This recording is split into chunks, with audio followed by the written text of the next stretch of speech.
కరీంనగర్లో millets Magic tiffins చిరుధాన్యాల ఆహారం మీకు ఆరోగ్యం ఆనందం అన్ని రకాల మిల్లెట్ టిఫిన్స్ సిద్ధం. Millet Magic Chaitanyapuri Karimnagar. Swiggy Zomato సౌకర్యం కలదు.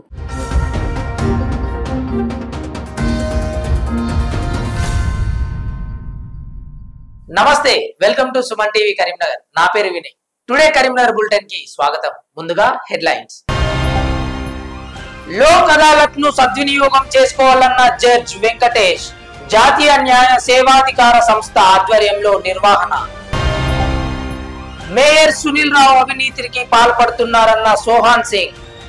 ఎంపీ ఓటమికి బాధ్యత వహిస్తూ రాజీనామా చేయాలని డిమాండ్. మృగశీర కార్తె సందర్భంగా కొనసాగుతున్న చేప మందు పంపిణీ.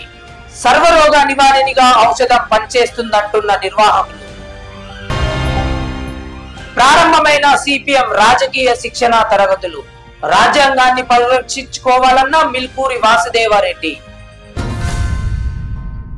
జాతీయ లోక్ అదాలత్ ను సద్వినియోగం చేసుకోవాలని district legal services authority secretary Venkatesh అన్నారు. నగరంలోని జిల్లా కోర్టులో జాతీయ న్యాయ సేవా సదస్సు ఆధ్వర్యంలో లోక్ అదాలత్ ను నిర్వహించారు. ముఖ్య అతిథిగా మొదటి అదనపు జిల్లా జడ్జ్ వెంకటేష్ హాజరయ్యారు. District legal cell secretary Venkatesh అధ్యక్షతన ఈ కార్యక్రమం జరిగింది. ప్రతి 3 నెలలకు ఒకసారి లోక్ అదాలత్ ను నిర్వహిస్తామని, కక్షిదారులు ఇటు అవకాశాన్ని సద్వినియోగం చేసుకోవాలని కోరారు. మొదటి అదనపు జిల్లా జడ్జ్ వెంకటేష్ అన్నారు. రాజీ పడదగిన కేసులు సత్వరమే పరిష్కరించుకోవాలని సూచించారు. న్యాయ సేవ సాధికార సంస్థ నిరుపేదలకు ఉచిత న్యాయ సేవను అందిస్తుందని గుర్తు చేశారు. కుటుంబ కలహాలు, చిట్ ఫండ్స్, చీటింగ్, ఇతర కేసులు పరిష్కారం అవుతాయని చెప్పారు. ఈ కార్యక్రమంలో మొదటి అదనపు జిల్లా judge Venkatesh, district legal services authority Venkatesh, additional DCP Lakshminarayana, SC ST court judge Neeraja, bar association అధ్యక్షుడు రాజ్ కుమార్, ప్రధాన కార్యదర్శి బేతి మహేందర్ రెడ్డి, న్యాయవాదులు, కక్షిదారులు తదితరులు పాల్గొన్నారు. జాతీయ లోక్ అదాలత్ లో భాగంగా మనము ప్రతి సంవత్సరం చేసుకున్నట్టు ఈ రోజు కూడా మనం ఇక్కడ గ్యాదర్ అయినాము. Main intent of Lok Adalat పెట్టడం ఏంటంటే, జనరల్గా చాలా మటుకు కేసెస్ అన్ని కొన్ని అనుకోకుండానో తెలియకుండానో జరిగిపోతూ ఉంటాయి. చిన్న కేసెస్ కానీ పెద్ద కేసెస్ కానీ.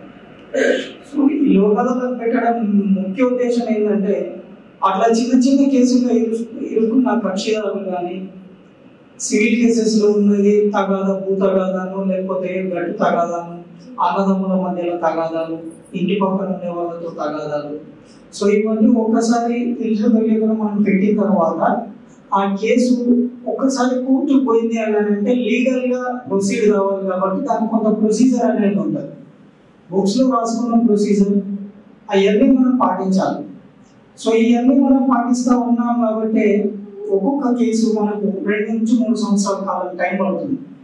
సో తెలుసు తెలియకను అన్నదమ్ములు పెట్టుకున్న కేసులకు కూడా మనం 2-3 సంవత్సరాలు తిరగాల. ఇట్లాంటి దాన్ని అధిగమించడం కోసం మనము లోక్ అదాలత్ అనేది ఒక ప్రాసెస్ చేసుకున్నాము.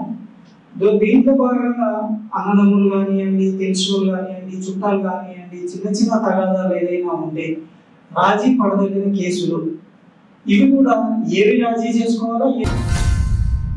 వినోద్ కుమార్ ఓటమికి నైతిక బాధ్యత వహిస్తూ మేయర్ సునీల్ రావు రాజీనామా చేయాలని కార్పొరేటర్ కమల్జిత్ కౌర్, సోహాన్ సింగ్ ఆరోపించారు. నగరంలోని ప్రెస్ భవన్ లో మీడియాతో మాట్లాడారు. కార్పొరేటర్ భర్త వద్ద లంచం అడిగే స్థాయికి మేయర్ సునీల్ రావు దిగజారని తెలిపారు. 1000 కోట్ల స్మార్ట్ సిటీ నిధులు తెచ్చిన బోయిన్పల్లి వినోద్ కుమార్ కు వెన్నుపోటు పొడిచారని అన్నారు. 60 డివిజన్లలో ప్రచారం చేయవలసిన మేయర్ కేవలం తన డివిజన్ లోనే ప్రచారం చేసుకున్నారని, అందులోనూ మెజార్టీ కూడా తెచ్చుకోలేకపోయారని చెప్పారు. కార్పొరేటర్లు పార్టీ మారుతుంటే కనీసం ఆపే ప్రయత్నం కూడా చేయలేదన్నారు. మేయర్ ఒత్తిడి వల్లే పలువురు అధికారులు జైలు పాలయ్యారని ఆరోపించారు. వినోద్ కుమార్ ఓటమికి కారణమైన మేయర్ సునీల్ రావు నైతిక బాధ్యత వహిస్తూ పదవికి రాజీనామా చేయాలని డిమాండ్ చేశారు. ఈ సమావేశంలో కార్పొరేటర్ కమల్జిత్ కౌర్, సోహాన్ సింగ్, నాయకులు, కార్యకర్తలు తదితరులు పాల్గొన్నారు. స్మార్ట్ సిటీ 1000 కోట్ల రూపాయలు స్మార్ట్ సిటీ, సంవత్సరానికి 100 కోట్లు సీఎం అష్యూరెన్స్ ఫండ్ మరియు జనరల్ ఫండ్ల 200 కోట్ల general fund, public private fund 800 కోట్ల రూపాయలు. ఇన్ని డబ్బులు టోటల్ 3000 కోట్ల అభివృద్ధి జరిగిన ప్రజలు కరీంనగర్లో టీఆర్ఎస్కు బీఆర్ఎస్కు ఓటు వేయలే అని చెప్తే అది మీరు చేసిన అవినీతి వలననే ఓటు వేయలే. ఈరోజు వినోదన్న అంత కష్టపడి కేసీఆర్ సార్కి ఒప్పించుకొని కేంద్రానికి ఒప్పించి హైదరాబాద్కి వచ్చే స్మార్ట్ సిటీకి కరీంనగర్కి వచ్చినట్లు చేసి ఇలా కరీంనగర్కు స్మార్ట్ సిటీ హోదా తెచ్చి 1000 కోట్లతో అభివృద్ధి చేసింది. 1000 కోట్లతో అభివృద్ధి చేస్తే అసలు మెజార్టీ రావాలి కరీంనగర్లో, కానీ డిపాజిట్ కూడా రాలే కరీంనగర్లో డిపాజిట్ రాలే అని చెప్తే దానికి ముఖ్య కారణం ఏంటంటే సునీల్ రావు చేసిన అవినీతి, మేయర్ చేసిన అవినీతి. ప్రతి ఏ ఇల్లు కట్టినా లంచం లేని అసలు వాళ్ళకు పర్మిషన్ రాదు. ఎవరైనా మోటేషన్ పోతే డబ్బు లేని ఇంటి మోటేషన్ కాదు. ప్రతి దాంట్లో అవినీతి. ఈ అవినీతి చేసి ఇవాళ ఈ అవినీతి చేయబట్టి దేవుడు లాంటి వినోదన్న ఓడిపోయింది. ఇవాళ అంత సబ్జెక్ట్ ఉన్న, అంత నాలెడ్జ్ ఉన్న మేధావి ఇవాళ డిపాజిట్ రాకపోడు కరీంనగర్లో అని చెప్తే అత్యధిక కార్పొరేటర్లు కరీంనగర్లో ఉన్నది బీఆర్ఎస్ పార్టీకే. అయినా కూడా డిపాజిట్ రాలే అని చెప్తే అది ఓన్లీ నగరపాలక సంస్థ అవినీతి వలననే జరిగింది. దీనికి నైతిక బాధ్యత వహిస్తూ మేయర్ సునీల్ రావు గారు రాజీనామా చేయాలి. మృగశిర కార్తెను పురస్కరించుకొని కరీంనగర్ లో చేప మందును పంపిణీ ప్రారంభమైంది. ఈ మేరకు నగరంలోని టవర్ సర్కిల్ వద్ద ధన్వంతరి ఆయుర్వేద కళానికేతన్ ఆధ్వర్యంలో ఔషధ చేప మందును ప్రజలకు అందజేశారు. ఈ నెల 7, 8, 9 తేదీల్లో సుమారు 101 మూలికలతో తయారు చేసిన చేప మందును అందజేస్తున్నారు. చేప మందుకు ఒక్కొక్కరికి 100 రూపాయలు చార్జ్ చేస్తున్నారు. సర్వరోగ నివారణగా చేప మందును పనిచేస్తుందని ప్రతి ఒక్కరూ సద్వినియోగం చేసుకోవాలని సంస్థ ప్రతినిధులు కామరపు నరహరి స్వామి అన్నారు. వివిధ ప్రాంతాల నుండి మూలికలను సేకరించి మందు తయారు చేస్తున్నామని చెప్పారు. ఈ కార్యక్రమంలో ధన్వంతరి ఆయుర్వేద కళానికేతన్ ప్రతినిధులు కామరపు రాజమల్లు, నరహరి స్వామి, విశ్వనాథం, ప్రజలు తదితరులు పాల్గొన్నారు. 101 వనమూలికలతో తయారైంది మృగశిర కార్తె చేప మందు. ఇది వేసుకుంటం వలన దగ్గు, దమ్ము, జ్వరము, కడుపుల నొప్పి, నడుము నొప్పి, పక్షవాతము, అరికల్ల మంటలు, మచ్చలు, తెలుపు, అకీర్త, ఎరుపు, ముట్టుసుల 88 వారాలకు ఇది ఒకటే మందండి. 7, 8, 9 ఈ తేదీలలో టవర్ సర్కిల్లో పెద్ద గడియారం వద్ద చేయడం జరుగుతుంది. కామరపు రాజమల్లు గారు మా తండ్రి గారు, నా పేరు కామరపు నరహరి స్వామి, కామరపు విశ్వనాథం. ఎలాంటి పథ్యం లేదు, చిన్నపిల్లల నుండి వయోవృద్ధుల వరకు వేసుకోవచ్చు. మతోన్మాదానికి వ్యతిరేకంగా పోరాడి రాజ్యాంగాన్ని రక్షించుకోవాల్సిన అవసరం ఉందని జిల్లా సిపిఎం కార్యదర్శి మిల్కూరి వాసుదేవారెడ్డి అన్నారు. నగరంలోని పోతిరాపూర్ ముకుందలాల్ మిశ్ర భవన్ లో సిపిఎం జిల్లా స్థాయి రాజకీయ శిక్షణ తరగతులు ప్రారంభమయ్యాయి. 2 రోజుల పాటు జరగబోయే తరగతులను ప్రిన్సిపల్ గా సిపిఎం జిల్లా కార్యదర్శి వర్గ సభ్యుడు గుడికందుల సత్యం వివరించనున్నారు. అనంతరం మిల్కూరి వాసుదేవారెడ్డి పార్టీ జెండాను ఆవిష్కరించారు.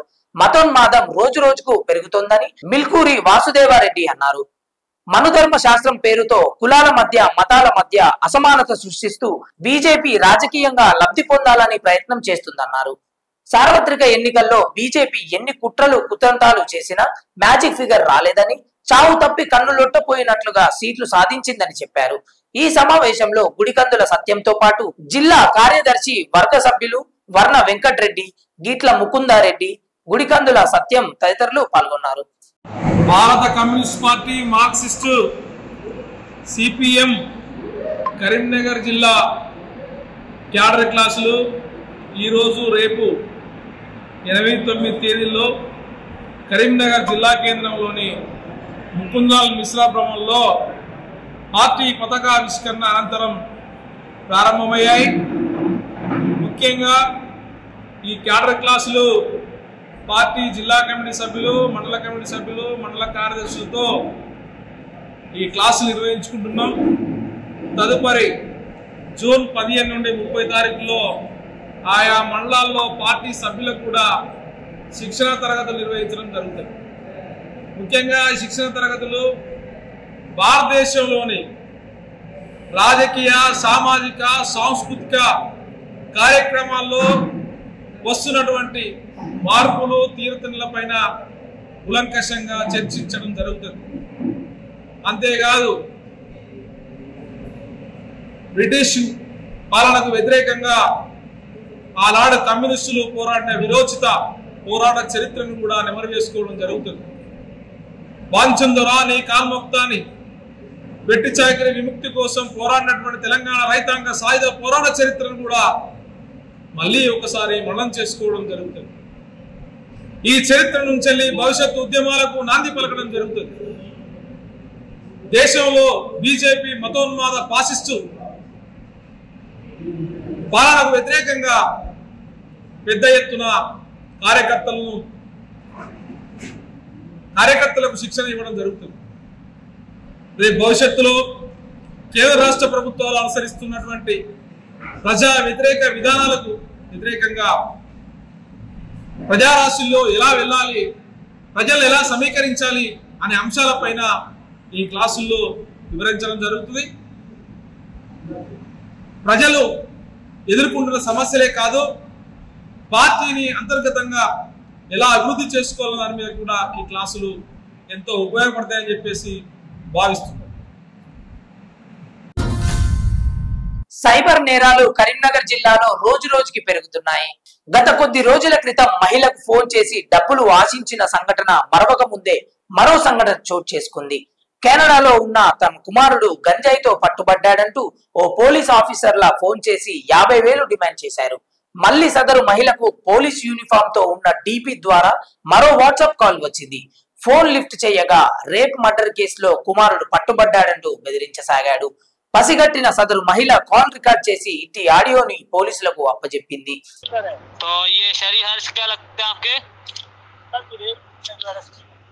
कौन सी हर्ष कौन? हेलो, मैं कह रहा हूँ सारी हर्ष क्या लगता है? आप कौन है जी?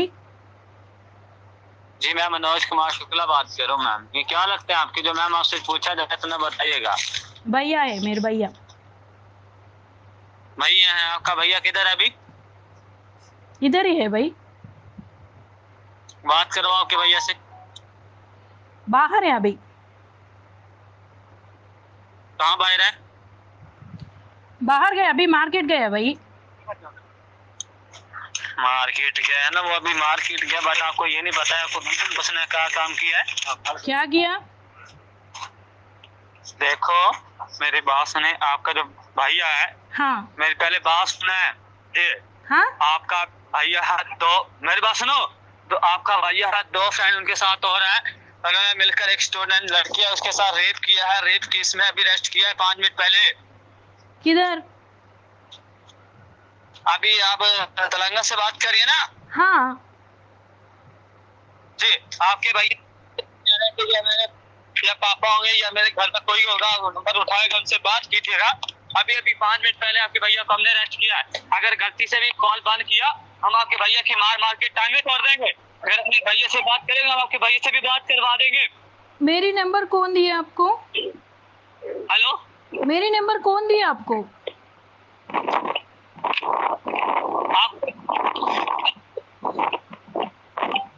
हेलो, आपके भैया ने दिया है, आपके भैया ने सरकारी हर्ष ने नंबर दिया है। वो कह रहे हैं कि मेरी बहन होगी या मेरे घर में कोई होगा उठाएंगे कॉल, मुझे बात कीजिएगा। अच्छा जी अगर भैया से बात करेंगे हम आपके भैया से बात कर देंगे। और गलती से भी अपने भैया के नंबर पे कॉल नहीं लगाना है। मेरी बड़ा भाई इधर का सीआईए। हेलो, हाँ बोलिए। मेरी बड़ा भाई है ना, वो इधर का पुलिस ऑफिसर है, उसको फोन करो। क्या करियो? मेरी बड़ा भाई है ना, इधर का पुलिस ऑफिसर है, उसको कॉल करो भैया एक बार, उन्होंने बात करते हैं। हम आपके अभी देखे अगर गलती से भी कॉल बंद किया आपके भैया की मार के टांगे तोड़ देंगे। हाँ मार दो।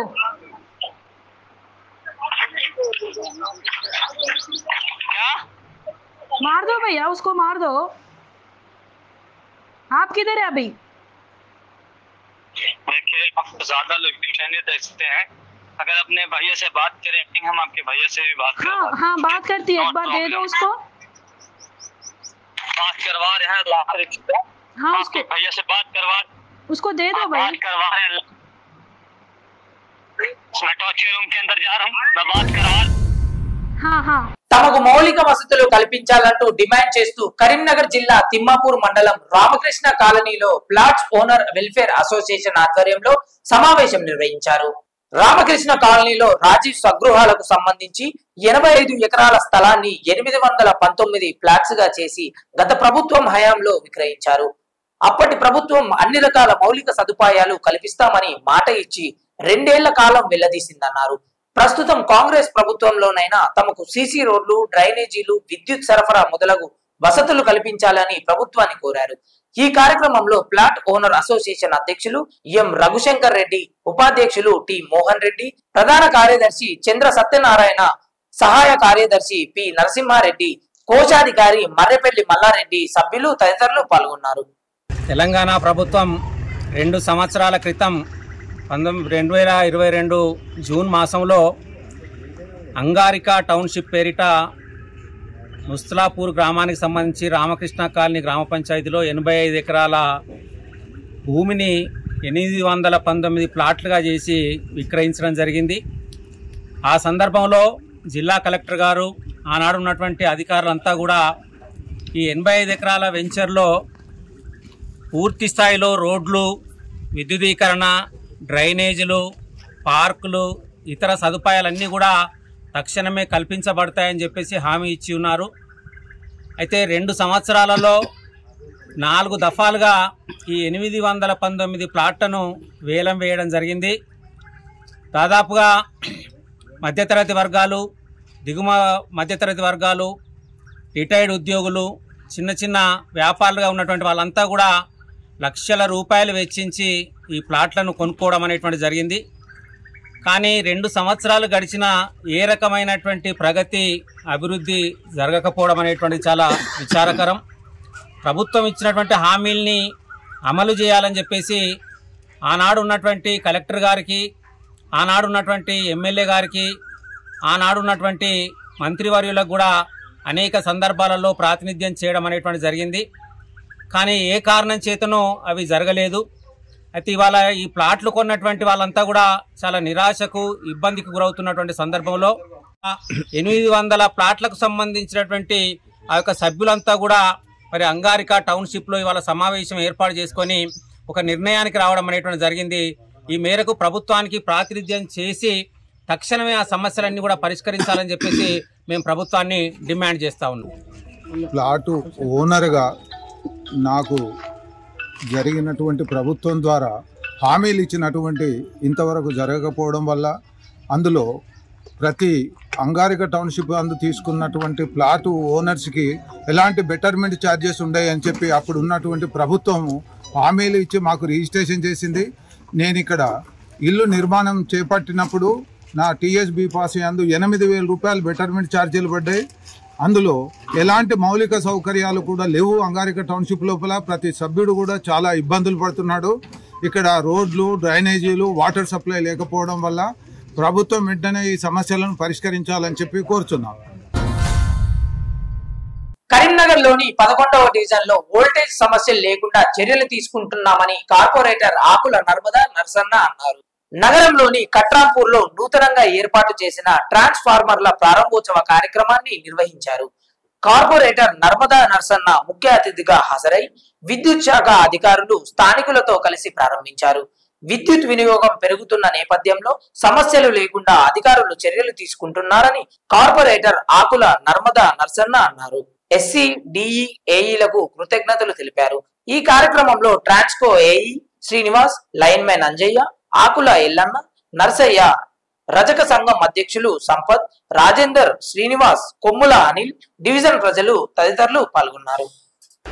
ఈరోజు ఏదైతే కరెంటు ప్రాబ్లం 11వ డివిజన్ల పూర్తి శాశ్వతంగా ఉండద్దని ప్రజల కోరిక మేరకు ఎస్సీ గారికి, డి గారికి, ఏడి గారికి, ముఖ్యంగా మా దగ్గర ఉన్న ఏఈ గారికి, ఏఈ శ్రీనివాస్ గారికి ప్రత్యేకమైనటువంటి మా 11వ డివిజన్ నుంచి వారికి అభినందనలు తెలియజేస్తూ, ఎప్పుడు అడిగినా మా ఏఈ గారు ఫోన్ చేసినా స్పందించి మా దగ్గర ఏం ప్రాబ్లం ఉన్నా మా డివిజన్ ప్రజలకు మా కోరిక మన్నించి ప్రతిసారి వారు మాకు స్పందించి నాణ్యతమైన కరెంటు వచ్చేలాగా ఎక్కడేమన్నా ప్రాబ్లం ఉన్న సారు అంటే వెంటనే స్పందించి వారు ఈ 11వ డివిజన్ను పూర్తి స్థాయిలో ప్రజలకు అందుబాటులో ఉండి ఆయన ఉద్యోగ రీత్యా అయినా అందరితోని మమేకమై వారు పనిచేయడం జరుగుతుంది.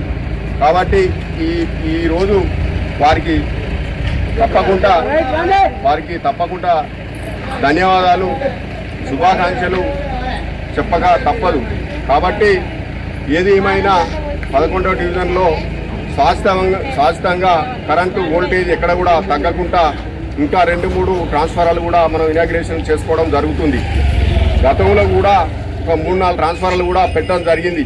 వారు వెంటనే ఎక్కడ ఏది అడిగినా ఎస్సీ గారికి లెటర్ పెట్టగానే ఏది అడిగినా ఏఈ గారు ఎస్టిమేట్ చేసి ఇచ్చి మనకు అందరికీ చేసినందుకు వారికి ప్రత్యేకమైన కృతజ్ఞతలు తెలియజేస్తూ ఇంతటితో టుడే కరీంనగర్ బులెటిన్ సమాప్తం. నమస్కారం.